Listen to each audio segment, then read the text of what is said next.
and just moving forward and learning stuff. Yeah. So, well, as long as I'm learning, I'm happy. I always say, the day that you don't learn anything is the day you die, I guess. And exactly. That's right. So, Pierre, I want to thank you. Did I just call you Pierre? Yes, that's an honor. Well, it's my second interview today. I'm getting old. Hello, peoples. Told you we were back for good. Stay tuned, lots more episodes on the way. And speaking of which, I don't know which platform you use to listen to the Backstage Cowboys podcast, but you can access it anywhere. Of course, you can always check it out on the BackstageCowboys.com website, but you'll also find it on iTunes, SoundCloud, Google Play Store, and Stitcher. If you like the podcast, be sure to share it on social media and tell all your friends about it. Now, if you're anywhere near my age, you already know Paul Pelletier, my next guest. Among many other things, he's one of the masterminds behind the famous Martin lighting consoles, from the Light Jockey to the Maxxyz to the M1. Paul's career and experience is very impressive and inspiring. He gave way to a whole new generation of lighting consoles and by ricochet lightboard operators with the help of my other friend Pierre Roy. What's funny is that after I invited Paul on the podcast, he actually took the time to write his life story. So this is going to be good. We'll dive right into the interview right after this. The Backstage Cowboys podcast is brought to you by AVL Media Group and Avolights, who make the best lighting consoles in the world. If you live in Canada, you now have access to the Avolights Academy online learning platform. The cost is $229, and that includes an editor Avo key delivered directly to your door. Head on over to BackstageCowboys.com and click on the Avolights Academy logo to get all the details. Now, if you don't live in Canada, well, that means you're in another country. So if you're in the United States, head on over to avolights.us. Anywhere else in the world, just go directly to avolights.com and you'll find all the resources available in your country. And now, let's get on with the show. Here is another episode of the Backstage Cowboys podcast. Standby theme song, and go.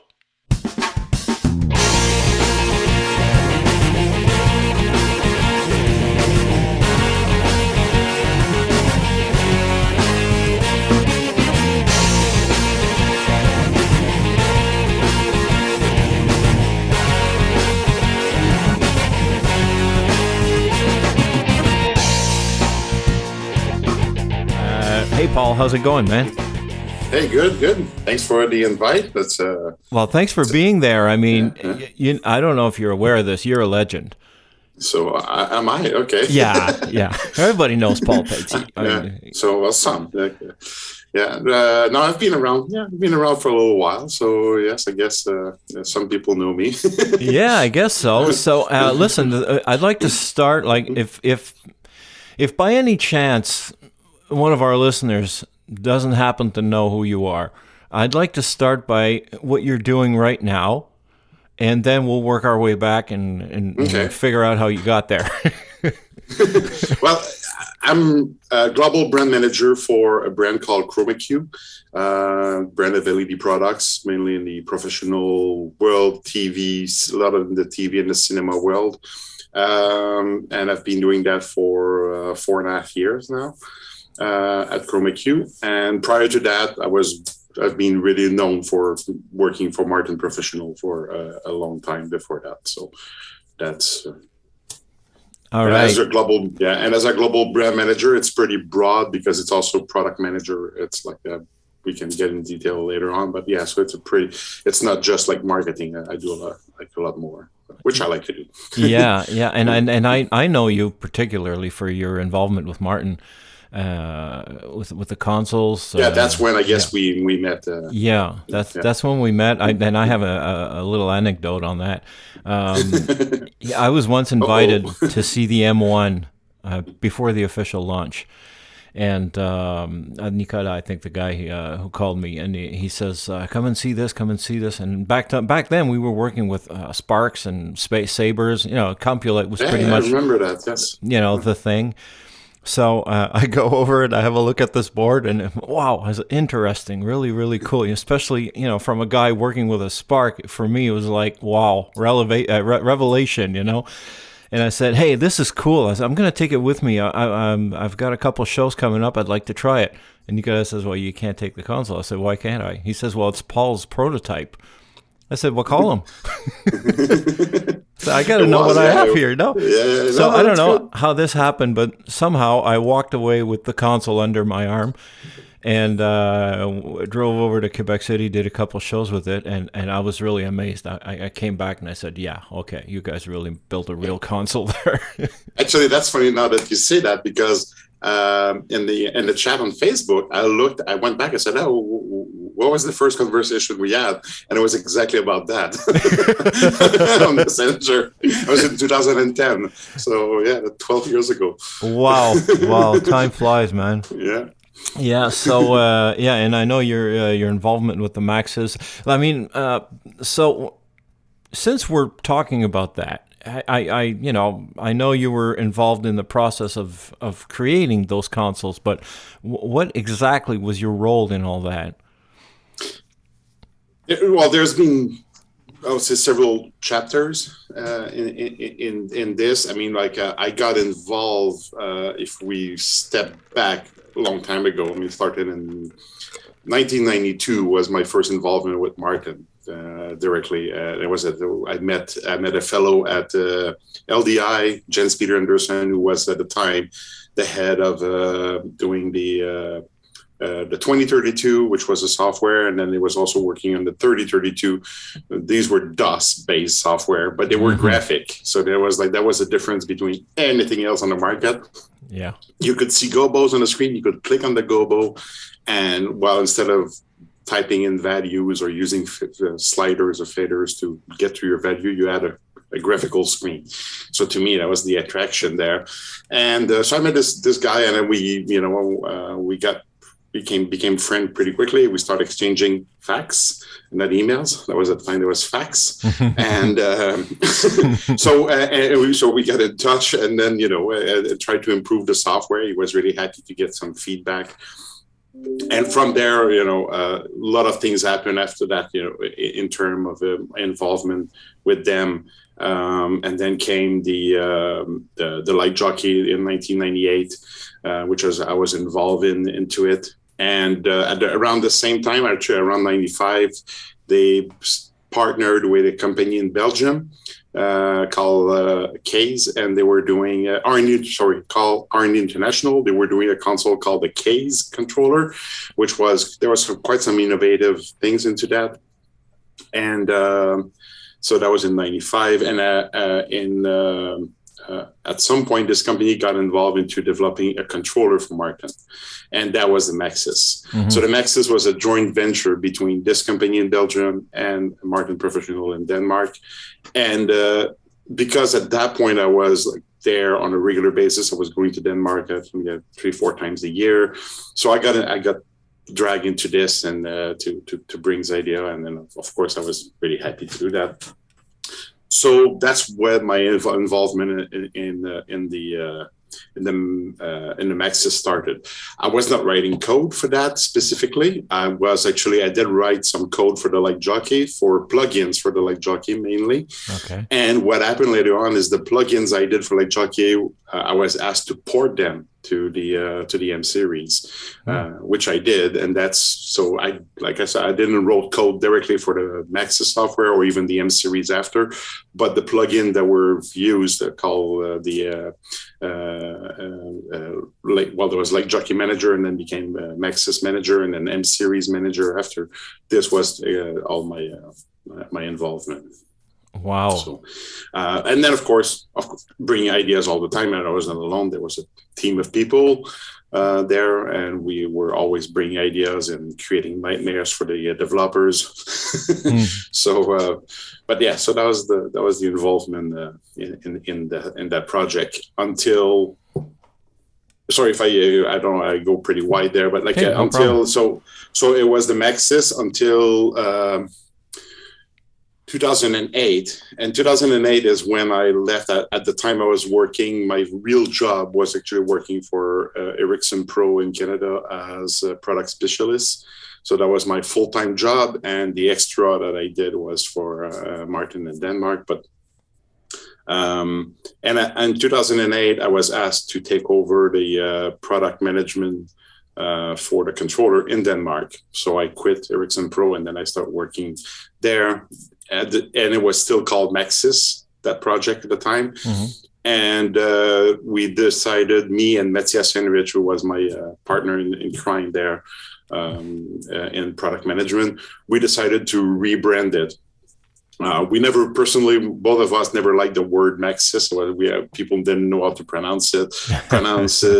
So we said, it's time to do something. And the M was used all along in the controller, way back to the first controller that Martin did in 1987, 88. I think it was 88, called the M2208. So, and then it was the M30, 20, 32, 30, 32, until the light jockey. Light jockey didn't have the M letter. But I said, you know what, let's reuse that. So let's start with M, and then we're going to put some numbers. We're going to keep it simple instead of trying to find some funky names that people cannot pronounce. So it was, and then the first console was the M1. It was that, oh, that's the first one. Let's call it M1. Yeah, exactly. And only to find out after we released it that Jens in Australia had a small console called M1, which I never heard of at the time. So, oh well. Yeah, exactly. Too late. Yeah, but yours, yours is the only one we remember. I remember the Maxxyz. I had the occasion to work a few times with the Maxxyz, and I used to love those huge chrome buttons. I mean, for a guy slowly getting old and losing his eyesight, I mean, for me, it was the perfect board. I wish they'd bring back the old radios in the car with the big chrome buttons. The big, the big. I hate touchscreens. That was one concept on the Maxxyz to make the tactile very interesting. Mm-hmm. And look nice looking at the same time. The first fader cap picture that were made were scrapped because they were actually beautiful, but your finger would slip on them. So then a new design came up with a bit more of a bump, so that your finger will sit in it and stay there. Yeah, so. Work in progress. I mean, it's on the field that you can see if something works or something doesn't, right? Yeah, yes, exactly. In a CAD, it's always good. Until. So, I like to ask this question. You don't have to answer, but how old are you? I'm going to be 52 in a few weeks. Okay. So, yeah. All right. So still young. Of course. Well, I'm 57, so I know what you mean. So let's go back in time. I mean, obviously you have a lot of luggage. you have a lot of experience there. You've done a lot of stuff. So I mean, before working in the I don't know if you can call it distribution or production or a manufacturing world. Where do you come from? What did you do before? Well, I was interested actually when you called me for this thing and for this podcast, and it's like, oh, the one thing I thought about doing before, never did, was to just write down, start young and write down what I did. I know, but I never wrote it down. Well, so. I feel like I'm going to open that door. I think that grab your notes and go right ahead, my friend. Tell me your story from the beginning. Actually, so very young, like young. I'm talking like 7, 8 years old. Electricity, and all this was a big interest for me, and I was always trying to come up with something. I invented a fuse blowing machine. So it was a socket where you put a fuse in and you flip the switch and the fuse blows, and until you put a 30 amps, then it didn't work. Then you can figure out why, because the other fuse at the end. Yeah, that's where you learn. Yeah, exactly. My mother has this jar with all the fuses, those screw-in fuses. Yeah.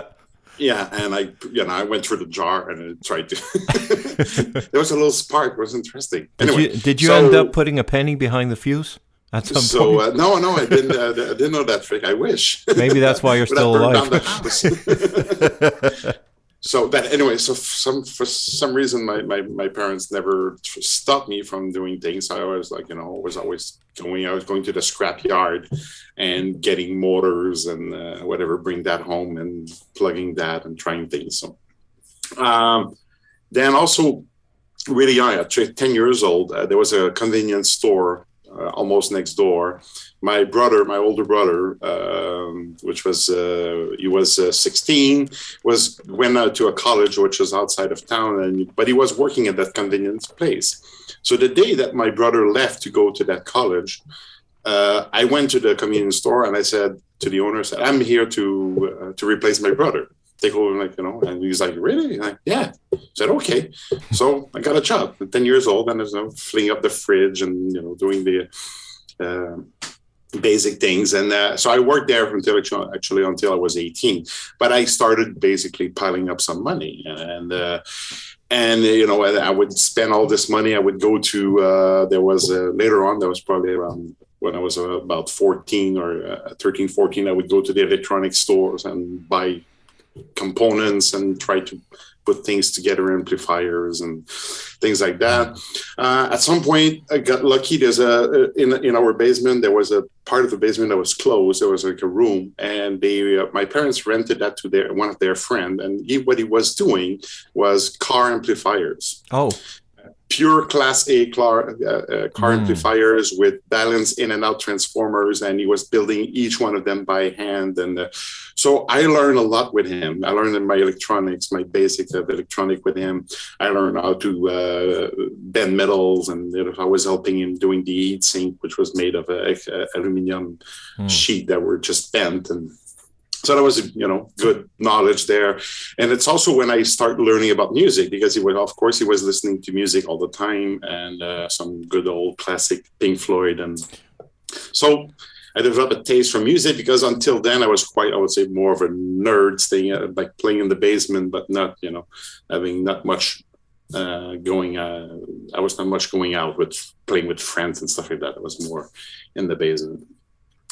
So that fast forward a little bit later, at 14 years old, that's 1984, I'm invited to a party. I think it was a St. Valentine party, something like that, in the school, and by some other friends. So I go there.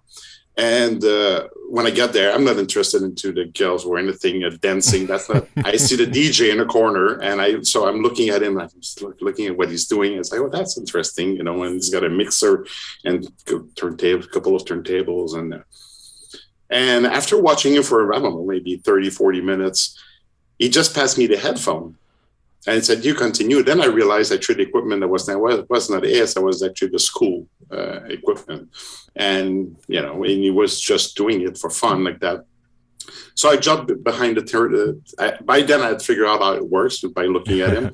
So the only thing I didn't know was I didn't know all the music. So people will come, "Can you play that song?" I say, "Which one is it?" They will take the record out, give it to me, and I'll just put it on the table, and and I like that, And it was not about playing the music more. I really liked the technique of it. Like, that was always what interests me. Playing with the buttons. Playing with the buttons. I think the mixer was the interesting part, right? Yeah, exactly. Yeah, yes. I know what you mean. So in the summer, so that was in February. By the time summer, I asked my father to go to the bank. I made a loan, $1,500, to buy a complete system, so turntables, mixer, and all this. Wow. And there you go. I was like, I had my own mobile DJ. So started, and I did some basic contract with at the school and things like that. And then a friend was a wedding, so then a wedding, and so it grew, and it was going well. I bought some better equipment, and at some point, that's when you'll see where I'm coming with that. So at some point, I'm doing an event in a room in an hotel where there's several ballrooms, and the guy next door I go to see him, and he's got way more equipment than I do, much better equipment than I do. He's got lighting and, the whole thing. And so I start, and it's stuff that I never seen before, especially the lighting, because there was one rental house in town, and that was in Sherbrooke. And, there was one rental house for lighting, and, so I knew what he had. And it's all different. So I go start talking to him, and so he explained that he rents stuff out in Granby city, about 150 kilometers away. So, and he's got some better stuff there, better price. So I start dealing with him, and he's got some contracts he can do. So he gave that to me, and so on. And then first thing we know is we're partnered together, and we have started this like little rental company, and we rent equipment, and we do shows, and at some point also, we got a phone call that was, I think it must be, I said 1987. We got a call from a band, local band, heavy metal band, that they need to do a show the next day. The company that we're supposed to rent the equipment from them dropped them. They don't have any equipment available. So they're a bit desperate, and they need, sound and light to do the show over the weekend in the bar. And he asked me, do you do sound? I said, yeah, of course. So, I knew how things worked, but never really mixed a band in my life. But anyway, so let's go, So I went to, so that day we went to Granby. We rented a full set, full kit for a band, speaker, consoles, microphone, everything, effects and all this. One of the guy there in the shop explained to me how the console worked. I never worked with a console like that in my life. He's got the effect rack there. He explained how an insert works. I just don't get it, but it doesn't matter. We got to go. Yeah. So I went there, and we did the setup. I spent the whole night trying to figure out how things works. Didn't go to school the next day. Wow. And spent the day there, just slept a couple of hours, and then went back to the bar and got everything working. And that's it. Then that's how I started as an audio guy, not a lighting guy. So yeah, me too. I guess like many of us actually. Yeah. And so I started doing this band, and then from there, we did several gig together, and there's always also light there, and every time that we set up the light, I have a lot of interest into figure out the best way to set up the light with the smoke so that the beams looks nice and all this. So although I'm the soundman, I will do the focus for the light, and I'm not always happy about how the light is being operated, because it's usually somebody else, maybe a friend of the band or something like that, who's going to operate the light, and they will just be playing piano on the console. Like everything goes, there's nothing logic to it. There's nothing synchronized, nothing synchronized. And and after the first song, you've seen it all, so. So still happens, by the way. Yeah. So there was always this interest. Yeah, exactly. It still happened today. Yes. And so there was a lot of interest in lighting, but still, I was the only one that could do sound at that point, in the company. So I was always doing the sound. And then in 1980, a couple of years later, we did a lot of shows, like big events. We got, not big, but we did a fair amount of gigs, and so it was fun. But we were not really good administrator or anything. We were losing money, especially me. I wasn't interested into the administrative part.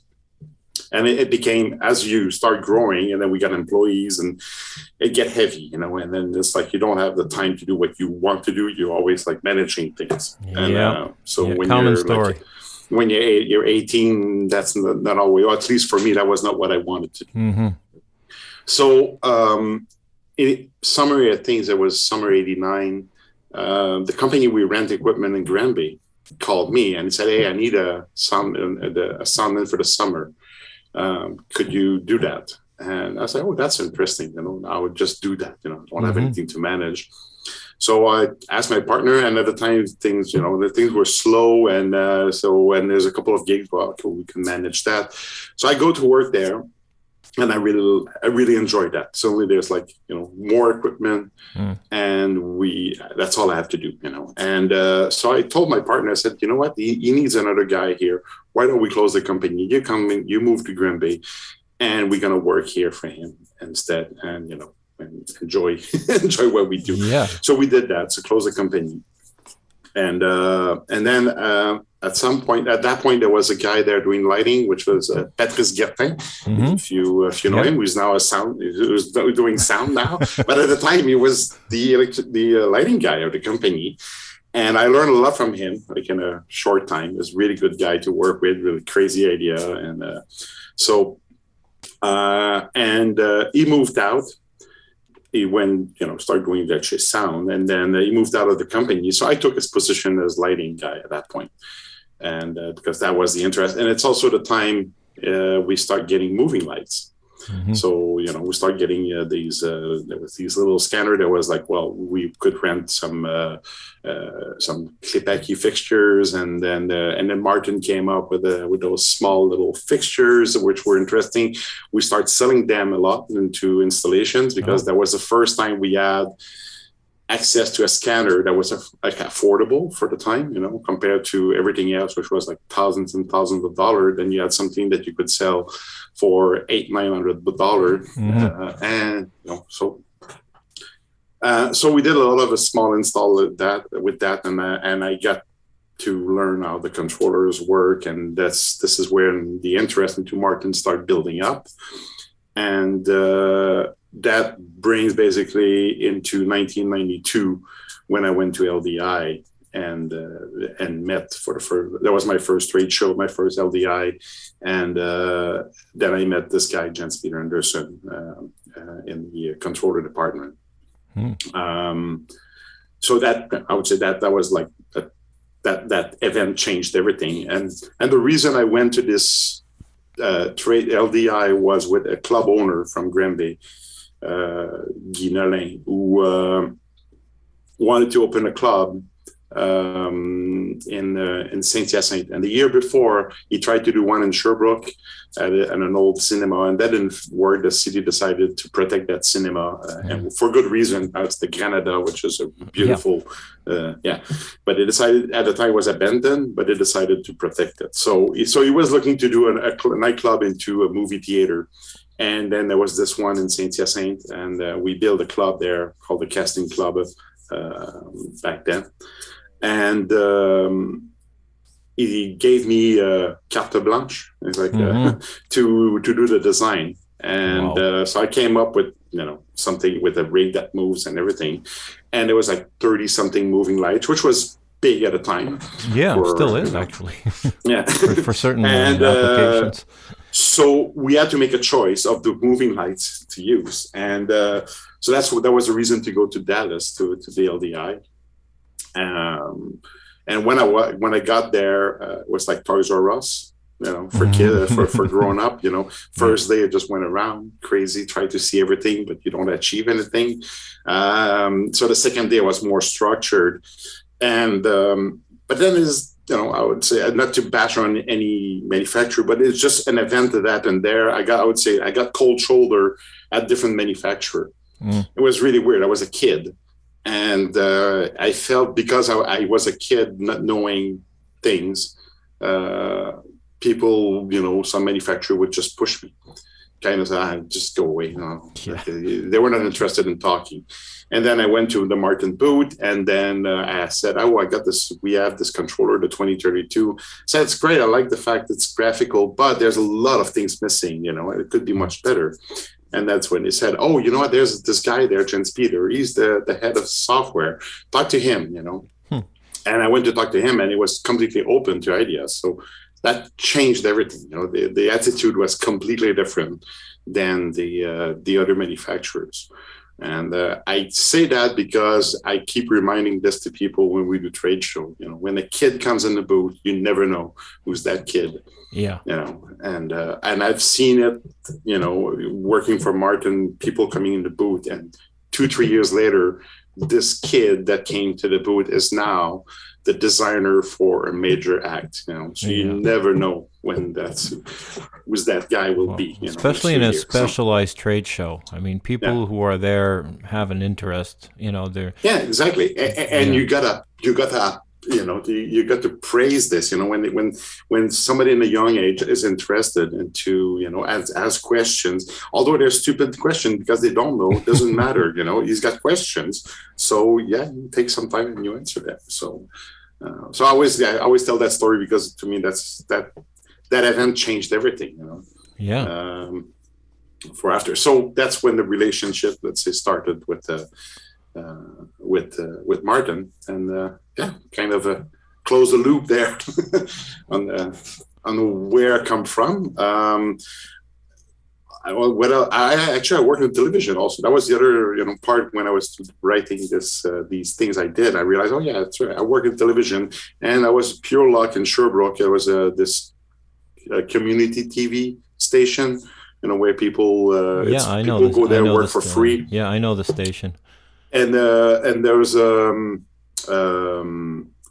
a guy coming at the club as a DJ, where I worked also in the club as a DJ for a while, and he was working there. And he said, "Hey, come over." He said, "You might like that." So I went there, and I learned, in a very short period of time, I learned to do camera, I learned to do audio and TV, I learned to do lighting in TV. I learned to, at some point, that one day he was sick and he couldn't be. He was the director, and he couldn't direct the show. And he said, "Well, either we cancel or you do it." And I said, "I'll do it."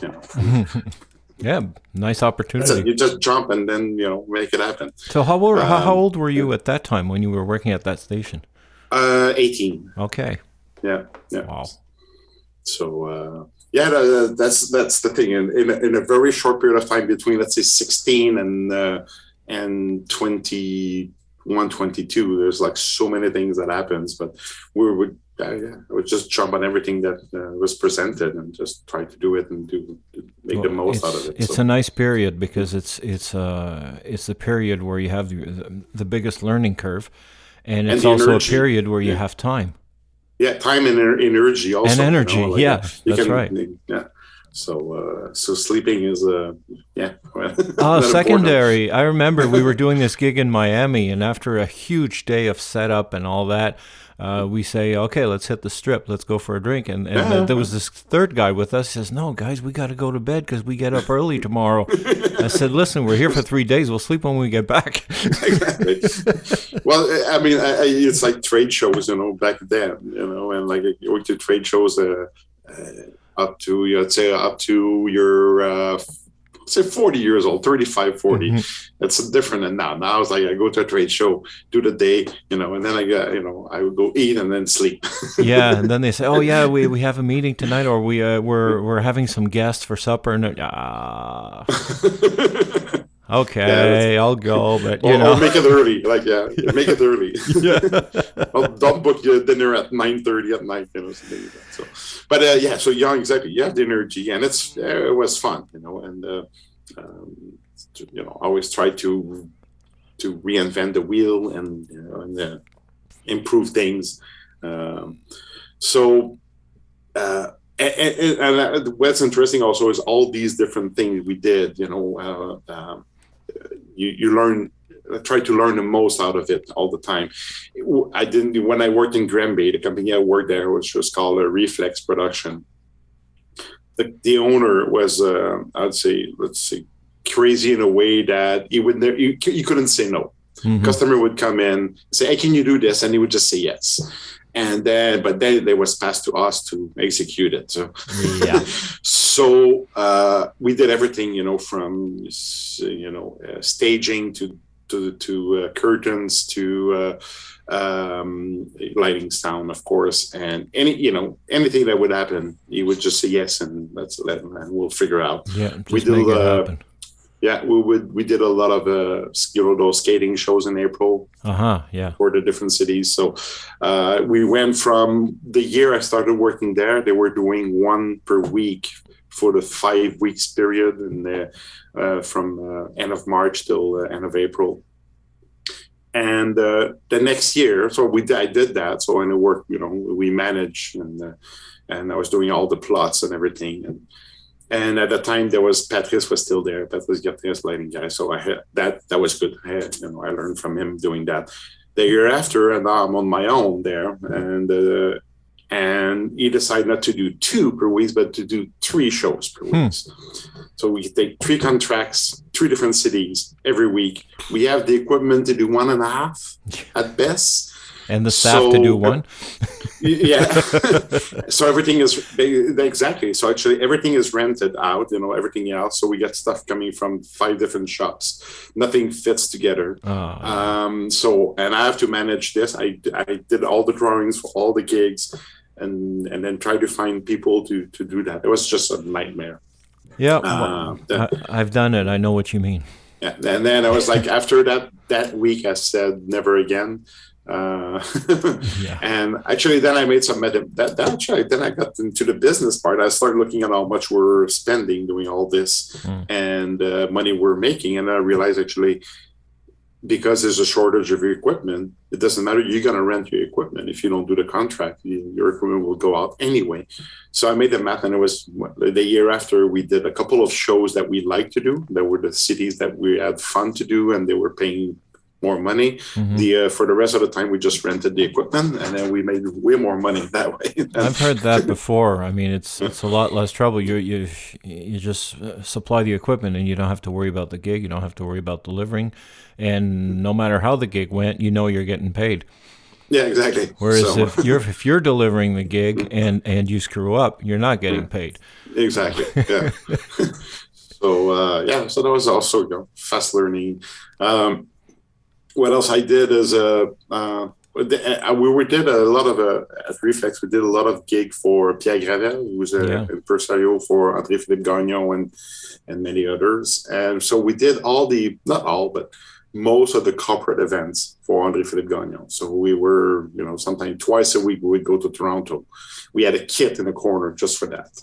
And the roadcases were ready all the time. So we just pack the truck and go. And on one gig, I think it was in Ottawa, Pierre Gravel, the impresario, came to me. He said, could you come to my office? I said, I might have something for you.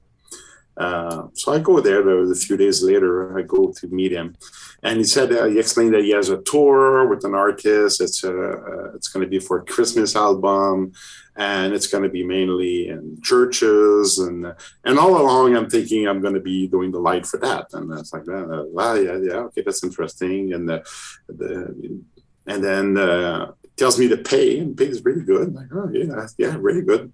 And so I said, well, what do? I guess I do lighting. He said, no. He said, you're the tour manager. I never did that. Doesn't matter. I'll teach you. Oh, wow. And when you like a guy, right? Yeah. And so that was Joanne Blouin. Oh, okay. And actually that was that tour. That was really short. That was only 2. Let's say, the whole with the pre-leg works was about 3 months of work till the end of December. And we did, I believe, something like 50 shows in that period of time. So it was pretty intense. It was one city after the other, always in churches, always with people that have no clue what they're doing. People who organize those shows. So it was a fast learning curve for me. And I had a good teacher with Pierre Gravel, telling me a lot of tricks. So that was I really enjoyed that. Although I knew that was not something I would do for a living. It was not what I really tried for. But at the same time, I knew it was a really good learning thing to do. And it gave me a structure, I would say. Like I learned, that I was maybe not as structured before. So it gave me a structure how to work with people, how to manage people. So that was another good experience.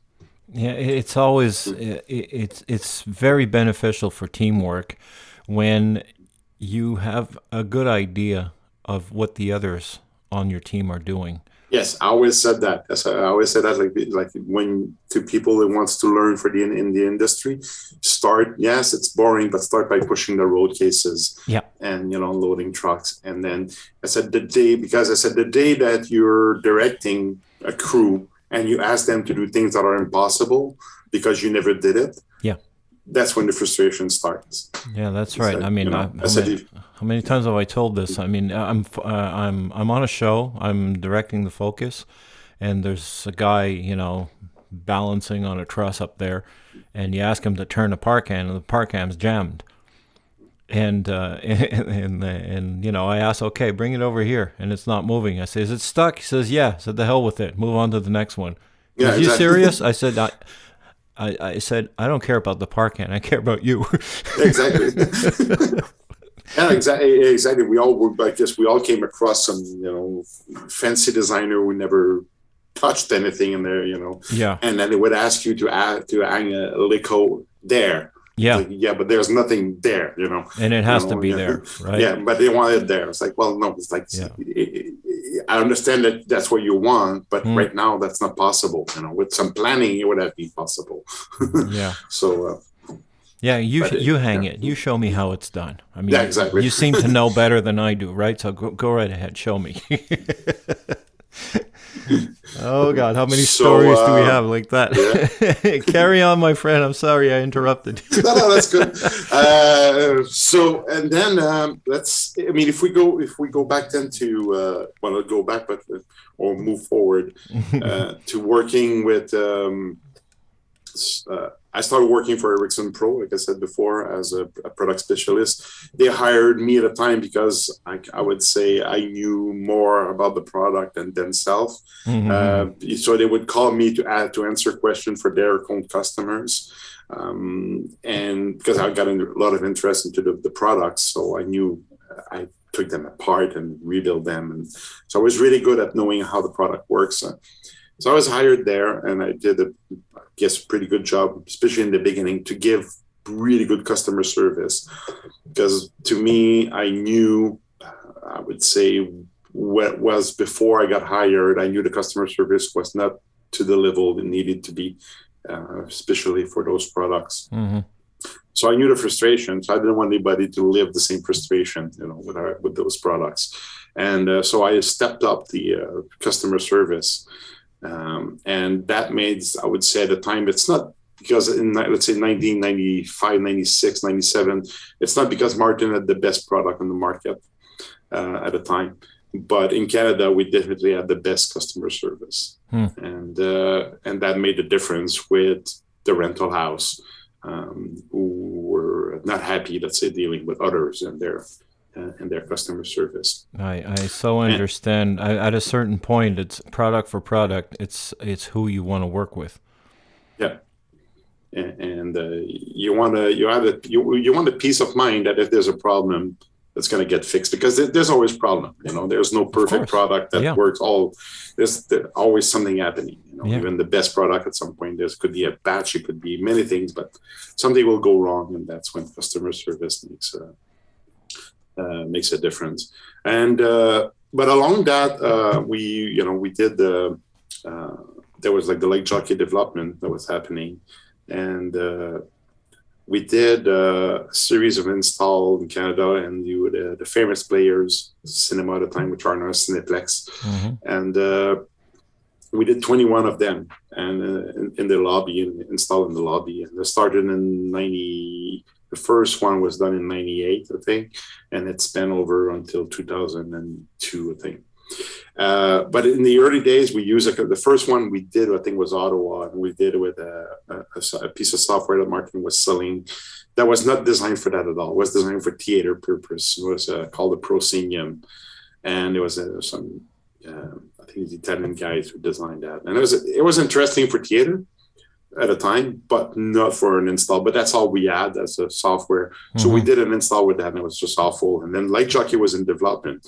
So for the next one, I said, let's use the Leg Jockey software.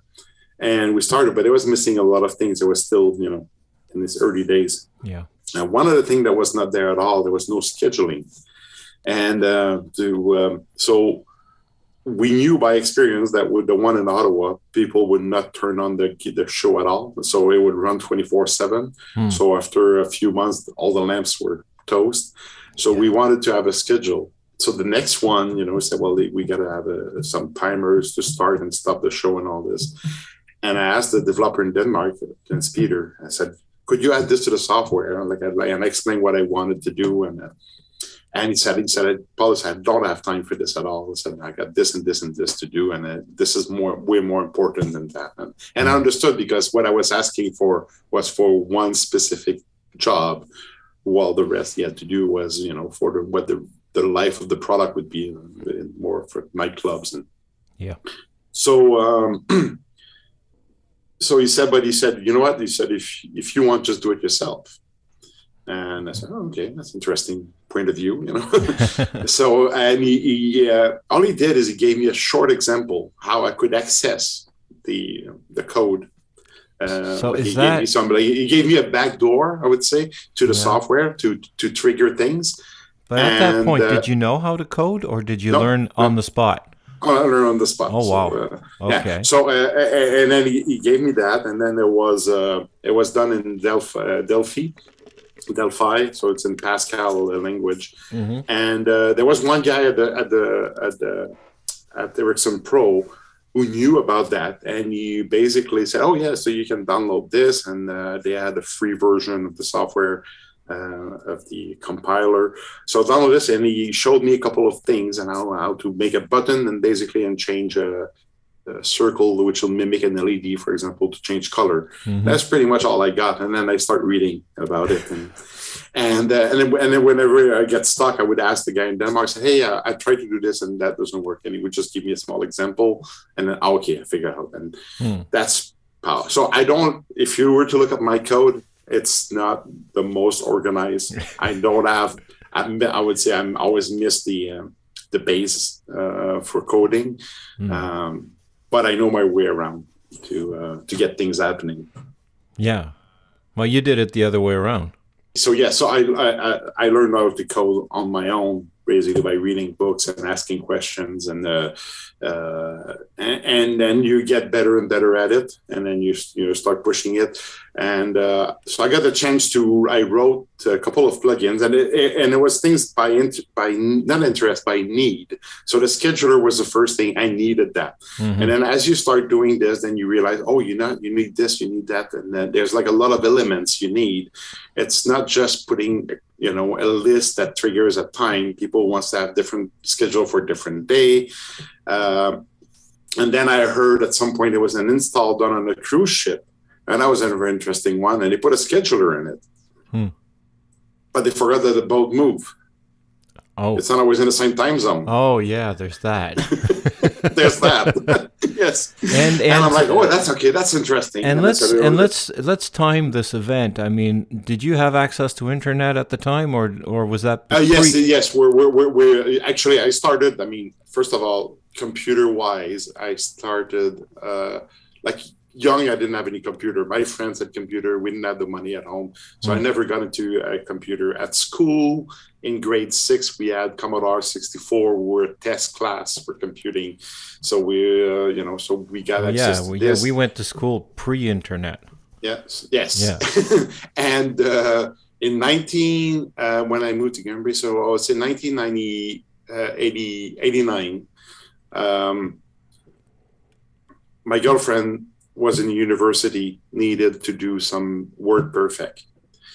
And we didn't have any money, enough money to buy, and by 89, the 286 was out. The 386 was about to come out, I guess. That was a lot of money back then. Yeah. And one of the guy coming at the shop was always like playing with old computers. He said, "Hey, I got an 8088. I could sell you for $300.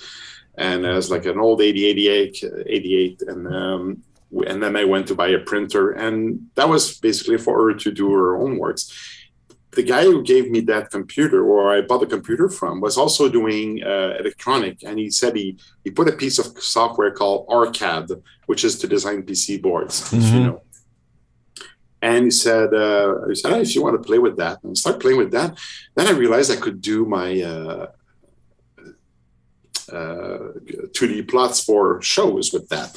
I was using the wire basically to make lines, but then it was tedious. If I wanted to do a par, I needed to design it by line and then just copied it, and it was like really sluggish. But there was a library of components in that, like chips and all this. So I called this guy. I said, "Hey, that software, there's a library of components. Do you know if there's any way to add things to that, He said, oh, yeah. He said, it's easy. He said, there's a decompiler and a compiler. So you decompile the file and you edit it in ASCII and then you recompile it. And I'm like, this is all like, So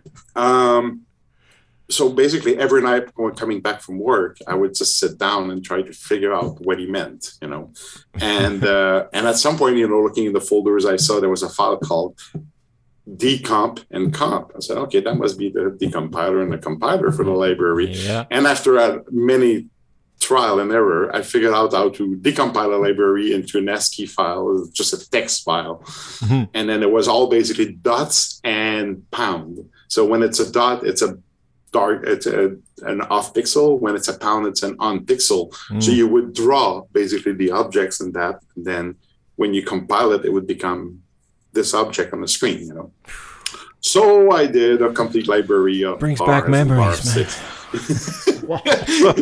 So that was my first CAD. My first CAD was a PC board CAD, and that's how I did. Actually, I did a lot to it. Like that nightclub I did in '92 was completely designed in this. All the drawings were done, and technical drawings were done with that software. And that's when after that, I got a 480. I had the money to buy a 486 computer. So I went from an 8088 to a 486. That was the jump I did. Wow. I had a database at a time, which would take about 5 minutes to compile in my 8088. And when I ran it on the 486 the first time, I thought it was not working, but it actually was just compiling Yeah, so that's, and then that's when the interest into computers started. At the time, I was on CompuServe. Mm-hmm. So I started in the early 90s into CompuServe. That was before the internet. And then after that, there was BBS, if you remember that. Those the BBS, you would connect worldwide. So Martin had the BBS. I would download the software from their BBS, which would cost me a fortune in long distance because this was all done all done through telephone line to over Denmark. I remember one month I had a $600 bill, and so we were talking 1993, something like that. And I called the telco and I said, I don't want to pay that. And they said the reason is I tried to connect there and it was true, the line kept cutting. So I started downloading a 1.4 megabyte file, which was the floppy, and which would take about half an hour. And then, but after 15 minutes, it would crash. So you start again and the long distance bill would just grow. So anyway, so they were fair with me. They credited the whole thing. And wow, you got away with it. Yeah, exactly, I got away with it. So yeah, that's like, and then that's when computer, was my interest into computers started, and then the internet, and of course when the internet arrived around 95, I was the first on it, I guess. That was convenient. So, There wasn't much on it at the time. No, and I remember setting up an email system in the office at the Ericsson Pro, and people thought it was useless. Yeah. And because I say, they would send fax between departments. That was a pretty big building. I said, no, just send an email. Yeah. I said, yeah, but then I had to check the email because there was the guy at the parts, he didn't like it. I said, no, you just I'll send you a text and you can open it. And but then I have to start the software and look at it. Just leave it open. That wasn't. A computer, you would shut it off when you weren't using it at the time, and when you wanted to turn it back on, it would take forever to boot up and be ready, and then you have to go into the program and whatever. And I remember the first days of internet where a friend of mine, actually, is a cousin of mine who introduced me to internet, and he says, well, all you have to do is anything you want to know, you just search for it and you'll find it. And my question was, well, who puts all this stuff online and what for? Now, today we understand. There was something about, and it was also something, I remember vividly how I created my first website and put it online, and people could have access to it. And there was a feeling of, it's hard to describe, but it's just like suddenly you could just like that, publish something and people could read it. And then I created a forum of discussion that was called the, what is it called again? Light something. And that was before the Light Network, which became, if you remember the Light Network, which became really popular. It was just before that. And that's actually how I got to know the Light Network. I had this this light discussion group. It was called the Light Group. There you go. So it's called the Light Group. Yeah. And a guy came, Mats Carlson, who's from Sweden, he was working for the Heinz distributor at the time. And he came to that forum and he said, "Hey, Paul," he said, "maybe you should go over to this Light Network. There's a lot of talk about Martin there."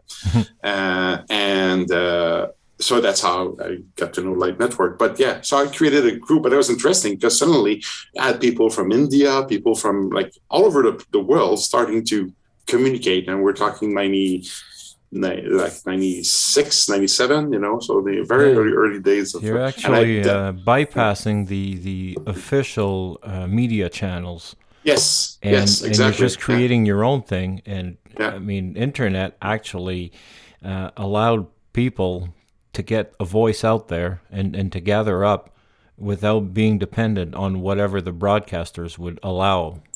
Yeah, exactly. Yes. To reach the public. So there was it was a pretty very interesting period of time.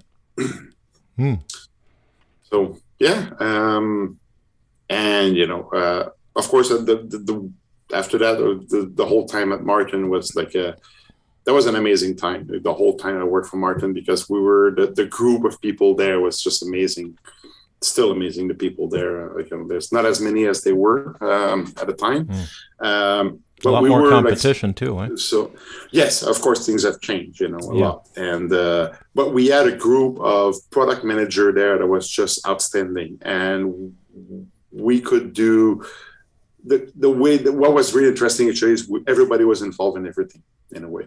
So everybody has his specialties, as product manager, but as a group we would discuss all the projects, and everybody would be able to bring his idea. We were able to shout at each other without getting angry after, so we could tell, this is a bad idea, you shouldn't do it like that. Nobody would get pissed off.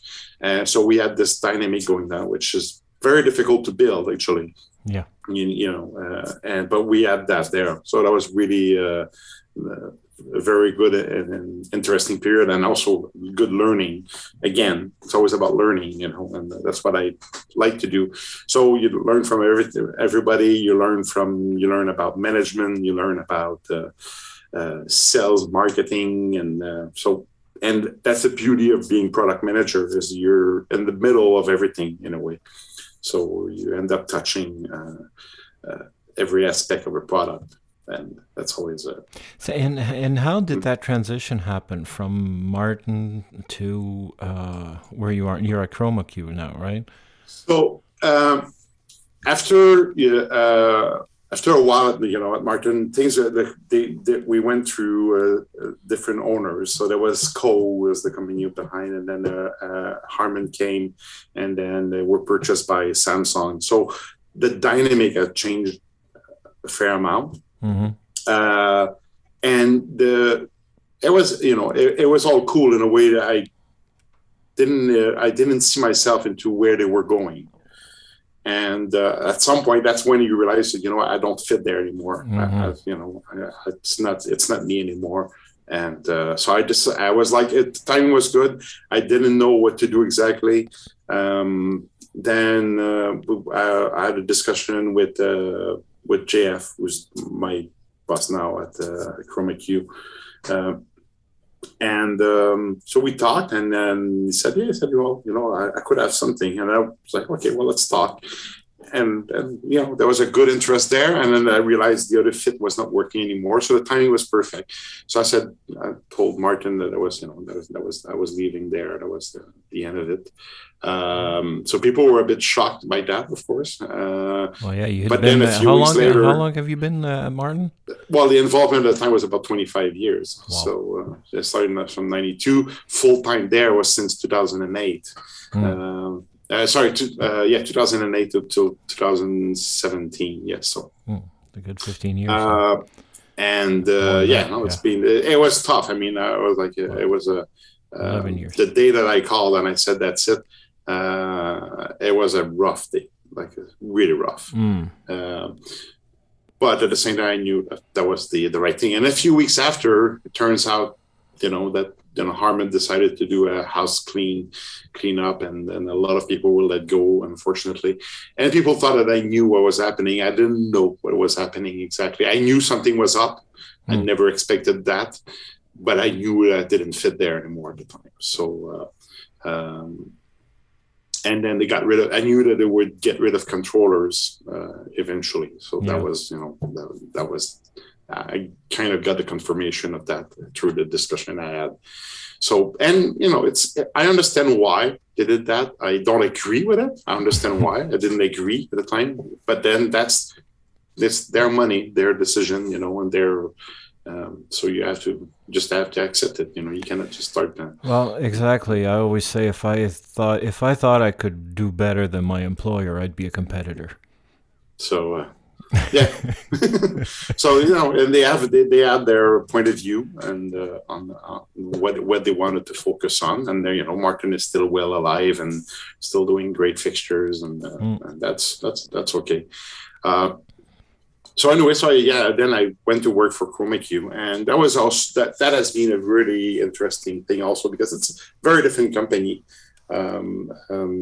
much smaller. The chain of command is really short, so that helps a lot taking decision. Yeah. No matter what, Martin. In the old days of Martin, it was kind of like that. But then over time, when you get into this more corporate thing, and then you want to ask for traveling, and you need to go to 4 different person to get an answer, that's more difficult. So so it was good to be back at in a smaller company. And the other thing is that, as much, of course, at Martin I was doing controllers, but we were always involved in fixtures somewhere. I knew about LEDs from what I learned at Martin, but never really deep into that.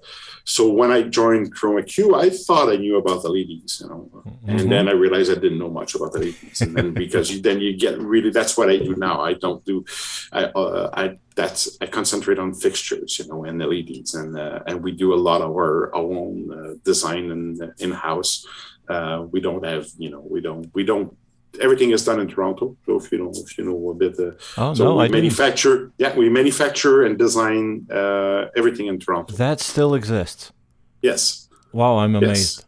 Yeah, exactly. Wow. So and it's got pros and cons, of course. In doing this. But the big pro is the control of the product, control of the quality, and to the extent you can go into the details of the quality of the calibration and all this. So I learned a lot. I thought I knew about this, and then when you start digging into that, how complex LEDs can be. Yeah. When you start doing one fixture once is simple. Is when you want to manufacture tons of products all the same, that's a whole different world. Oh yeah. There's a whole bunch of issues, and there's issues. There's and right now, with the situation with the components and all this, it's just you just want to pull your hair out. I'm surprised it's not falling when I'm done. Well, these are special times. Yes. Hopefully that's gonna. Well, I think it's getting better. But that's been a special. The last 18 months have been quite special for that.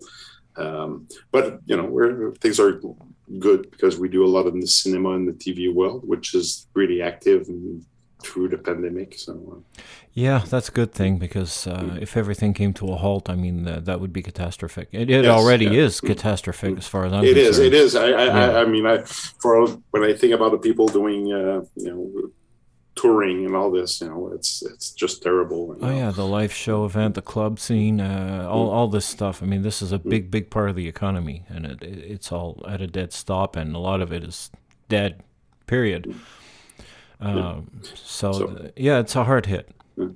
But the good thing with the pandemic is I learned how to cook a bit more. So it's not something I always kind of looking at it, I was like, I liked watching shows about cooking, but never had time to do anything. So now I started doing, and I started doing bread. Bread is really interesting because you think it's simple and it's not. I thought what can be complicated making breads, and there's so many variables to get to the perfect result, Yeah, it's all about chemicals. It's chemicals, it's temperature, it's yeah, kind of I flour always you use say we must not be afraid of chemicals because they're all made of natural ingredients. Yes. It's just the reaction that's different. Yeah. That was I would say the good side of the pandemic. It was like staying home. You learn, so like let's use the time to do things. And I became and what you see behind me there is that's the other part of my life is photography. Yeah, of course our listeners can't see that, but there's a wall behind you with how many cameras are there? Oh, have you counted that them? picture I don't know, but I got about 450 cameras. 450 cameras. Yeah, and I see some of those. Digital, and so it's if I can open up on that. Well, go right ahead. It's not related to the industry, but it started as first of all, I had I bought a Canon camera, a Nikon camera. Back in the days, it was a film SLR, and I think it was in 1999. Somebody, we live in Ville Saint Laurent. Somebody broke in my place and stole some stuff, and the camera was gone. So when the insurance came and did the claim, they wanted to give me another film camera, and the digital camera would just started. So I argue with them that whatever they would give me would not be as good as this old camera Nikon had. As a film, it would be like more of a plastic version or whatever. So I convinced them that I could spend the money on a digital camera. So when I bought an Olympus C2000 at the time, which was a 2 megapixel camera, 2.1 megapixel, which was big deal at the time. Beautiful lens on the camera. So that's when I got interested into digital, and then I went up to all the way to a 5D Mark II in 2008. Along that, at some point, somebody gave me some older camera, and I put that on a shelf, and I had those IKEA CD shelf, so I took some CDs out and I put a camera there. I said, that looks cool. Then I got another one, and I was taking CDs out, and to a point, somewhere I said, okay, let's get rid of all the CDs because there's no use for that. So I put that in the basement, and I started filling up these cabinets with camera, and I started with the angle, let's buy the first digital camera of every brand. That was the angle I gave to it. And also for film, let's just buy a camera that looks nice, that have something nice to it. Yeah. But then, of course, it went wider than that, over time, and so I got, digital-wise, not all of them, but I pretty much have, I'd say the first one of every major brand of a camera. I got all, the Sony with the floppy disk. Remember that? Oh yeah. Yeah. So they came up. They have. Was it 16? I think they made 16 different model of camera with floppies. And I got all of that. So things like that. So at some point, that's all. So let's get all of them. We'll get all the Sony ones. That was I had a Zenith 35 millimeter. I have one. I think I have a Zenith somewhere. Yeah, that's. I'll bet it's mine. So I think you might have the one I had. I don't know. Oh, okay, it's possible. But eBay, is a source. I also black market now on Facebook. People like local. You can buy local, so you don't have to pay for the shipping, because a lot of time I buy cameras, I pay more for the shipping than the actual camera. Yeah. So. Yeah. Well, what a passion, man! Over 450 cameras. So. Wow. Yeah. Oh, that's cool. No, so photography is something I like. There's a connection between photography and lighting, of course. Well, yes, and absolutely. I don't do portraits and stuff like that. I don't do people pictures much, other than family. But like I like to do landscape. I like to do cityscape. Yeah, I've seen some of your work on Facebook. Night photographies is always interesting, like long exposure, and so that's what I enjoy doing. That's really cool. Yeah. Hey, Paul, this has been a wonderful experience, because I think this is the first time we actually take the time to sit down and have a conversation. I think so, yes. We are. It's always like job related, then we don't have time. Yes, well, yeah, exactly. Yeah. So now the only thing missing is the beer. We'll have to do that sometime. So, yes. So, I want to invite Pierre also. Of course, he's got to be there. He's got. This is going to be. Yeah. I mean, that's one thing. I didn't talk. There's like we didn't talk about, but there's so many people over time that influence what you do, and it's always interesting to see. Like I talk about when I work in television. There was this guy called Ricochet, Pelletier, which. Not related, not family related, but the information what he gave me at the time was amazing. The little bit of information he was able to give me was amazing to me. And it just pushed me further. And then you look at all these people over time, and Pierre is one of them. And that I got to learn when he was doing Voivod at the time, and he rented some scanner in Granby, and and I had to teach him how to use the Martin controller. So all these, but at the same time, you learn from these people, because they're always people that, when I look back, actually, all the people that I have a lot of respect for are usually people that taught me something, that were able to exchange. Yep. You would teach them something, they would teach back. Yeah, exactly, exactly. And I must admit, I've learned quite a few tricks looking over Pierre's shoulder. Oh yes, he's a. Paul, it's been wonderful. I thank you so much for giving us your time, and hopefully I got it recorded this time. So. Well, I got I should have the recording also here, so if you get in trouble. Yeah, that's great.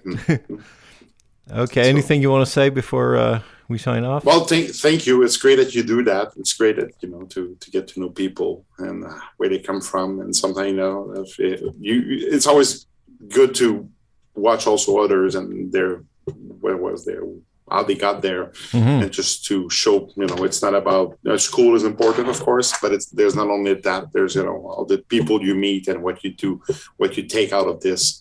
And I always like to listen to people, even if I don't agree with them. Yeah.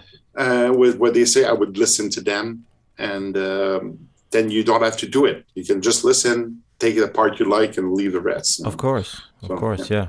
There's always something. There's always a little something. Even people who you don't agree.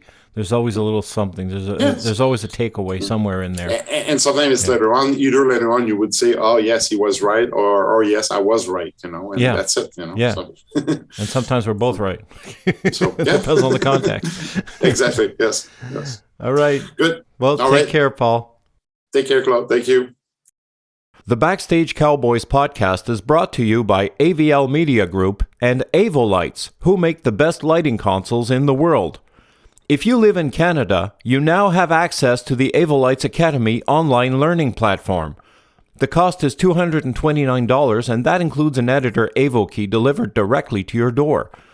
Head on over to BackstageCowboys.com and click on the Avolights Academy logo to get all the details.